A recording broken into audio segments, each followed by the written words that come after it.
అబద్ధానికి అంగిలాగితే అది కల్వకుంట్ల కుటుంబం. ఇక్కడ కాంగ్రెస్ రాజకీయానికి మేడిగడ్డ బలి. అంటే వీళ్ళు వచ్చిన తర్వాత కూలగొట్టిలా, లేకపోతే వీళ్ళ గవర్నమెంట్ వచ్చిన తర్వాత మేడిగడ్డ కూలిందా? వీళ్ళు ఎన్ని రిపోర్ట్లు, విజిలెన్స్ కమిషను, ఎన్డిఎస్ఏ, తర్వాత కాళేశ్వరం దాని మీద ఇంకో కమిషన్, 3 రిపోర్ట్లు ఉన్నాయి. అది ఎంత సేఫ్టీయో, అది ఎంత సేఫ్టీ కాదో, 1,00,000 కోట్లు కట్టినప్పుడు దాన్ని ఉంచాలనా, కూలగొట్టాలనా, దాంతో ఏమన్నా తెలంగాణకు ప్రమాదమా, మరి డబ్బులు బురదల పోసిన పన్నీర్ అయితాయా, గంగపాలు అయితాయా లేవా అనేది సరైన రిపోర్ట్లు లేకుండా ఎట్లా చేస్తారు? పోనీ దానివల్ల ఏమన్నా తెలంగాణ నష్టపోయేటట్టుందా అంటే, ఒక ఎంత 1,00,00,000 ఎకరాలకు పెట్టిండు, చెప్పుకొచ్చిండు. గత 10 ఏళ్ళ ఎట్లా ఉదరగొట్టిండంటే, కాళేశ్వరం తోటి 1,00,00,000 ఎకరాల మాగాని కొత్త ఆయకట్టు వస్తా అని చెప్పిండు. తిప్పి కొడితే 2 టర్ములు, ఇప్పుడు 2 టర్ముల బ్యారేజ్ గుంజిన తర్వాత, మేడిగడ్డ గుంజిన తర్వాత 2 టర్ముల సుక్క వాటర్ వాళ్ళే మనం ఈ కాళేశ్వరం 1,00,000 కోట్ల ప్రాజెక్టు తోటి. అయినా మనకేమైనా దిగుబడి తక్కువ వచ్చిందా? కొత్త ఆయకట్టుకు ఒక్క సుక్క లేకున్నా కానీ మనకు దిగుబడి తక్కువ రాలే. అంటే ఈ 1,00,000 కోట్లు వృధా. ఏం చెప్పదలుచుకున్నాడు? ఎన్డీఎస్ఏ నివేదిక ముడిపెట్టిన ప్రభుత్వం, రిపోర్ట్ వచ్చాకే పునరుద్ధరణ అంటూ హడావు. నివేదిక వచ్చి 20 రోజులు గడిచినా పట్టని వైనం. విచారణలో కమిషన్లకే ప్రభుత్వం పరిమితం. ఈసారి నీళ్ళు ఇవ్వరా అని రైతుల్లో ఆందోళన. ఎవ్వరు ఆందోళన లేడు. వీడి ఇజ్జతికి ఏదో నేను 1,00,000 కోట్లు కట్టినా అది పనిచేస్తలేదు. ఈసారి ధాన్యం ఇంకా పోయినసారి కన్నా ఎక్కువ పంట ఇప్పుడు వడ్లు మండేటువంటి పరిస్థితి వచ్చింది. ఎక్కడ ఇజ్జతి పోతుందా అని చెప్పేసి ఇగో ఈ గోల. తాజాగా కాళేశ్వరం కమిషన్ గడువు పొడిగింపు. అంటే మీ లెక్క అడావిడిగా 3 ఏళ్ళ ప్రాజెక్టు కట్టమంటారా? ఎట్లా? తెల్లందాకా ఎత్తుకుంటా, తీసుకుంటా, పోసుకుంటా 90లు మా కోటర్లు అయినంత ఈజీయా? ఒక ప్రాజెక్ట్ అంటే ఏంది? అది కొన్ని తరాలు పట్టాలి, కొన్ని 100 ఏళ్ళ. కనీసం ఇప్పుడు చూడు మన కడెం ప్రాజెక్ట్ చూడు, ఇన్ని ఏళ్ళ కూడా ఇంకా చెక్కు చెదరకుంటున్నది. అంత పెద్ద ప్రాజెక్టు, అంత పాత ప్రాజెక్టు. అరే మొత్తం నీళ్లు పైనుంచి పోయినాయి, ప్రాజెక్టు దాటిపోయినాయి, అయినా కానీ దానికి ఏం కాలేదు.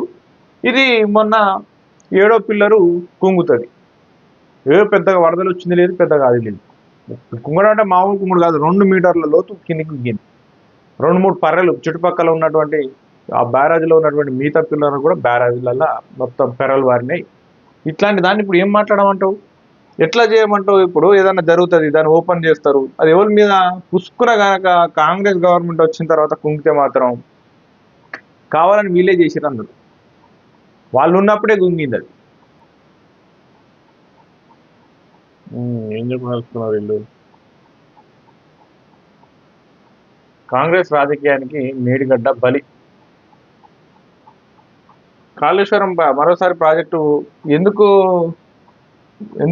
పొడిగించాలనంటే, 1,00,000 కోట్లు మరి తెలంగాణ ప్రజల సొమ్మును ఖర్చు పెట్టినప్పుడు మరి ఆ ప్రాజెక్ట్ అవసరమా కాదా, దాన్ని కొనసాగించాలా, ఒకవేళ కనుక మళ్ళీ దాన్ని వాటర్ ఫ్లో పెడితే అది ఉంటుందా, పీక్తుందా అనేది కూడా తెలియదు. ఎందుకు ఇట్లా అనవసరంగా గవర్నమెంట్ మీద బురద వెళ్ళే ప్రయత్నం చేస్తా ఉన్నారు వీళ్ళు ఏమీ లేదు. ఎట్లా ప్రభుత్వాన్ని బదనం చేయాలనేది చూస్తాను.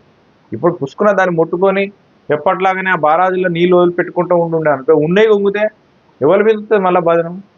వీళ్ళు సరిగ్గా పట్టించుకోలేదు. ఇప్పుడు దిగే పరిస్థితి ఉందా? దాన్ని రిపేర్ చేసే పరిస్థితి ఉందా? ఇంకా రీసెర్చే చేస్తూ ఉన్నారు. దాన్ని ఎట్లా కాపర్ డ్యామ్ కట్టాలన్నా, లేకపోతే దాన్ని మొత్తం తీసేసి ఇంకోటి కట్టాలన్నా, దాన్ని ఇంకా పర్రెలు పూర్తిగా మళ్ళీ రిపేర్ చేయాలన్నా అనేది కూడా ఎవరికి తెలియదు.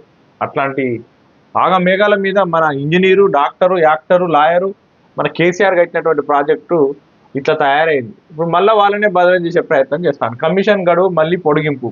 ఎందుకంటే ఆయన ఒక జడ్జి, ఒక రిటైర్డ్ జడ్జి. అది ఈజీగా అల్లటప్పక కేసీఆర్ లాగా నైటు ఈ గ్లాసుల మందు పూసినట్టు ఆ గ్లాసులు ఇది తిప్పినట్టు అంత ఈజీ కాదు ఒక కమిషన్ అంటే.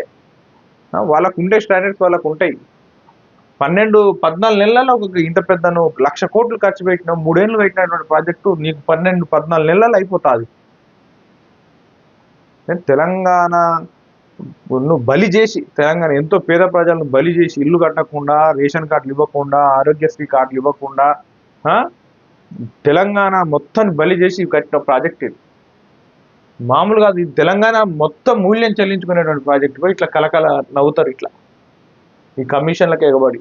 ఇప్పుడు ఎట్లా నవ్వుతుంది వాళ్ళ కుటుంబం?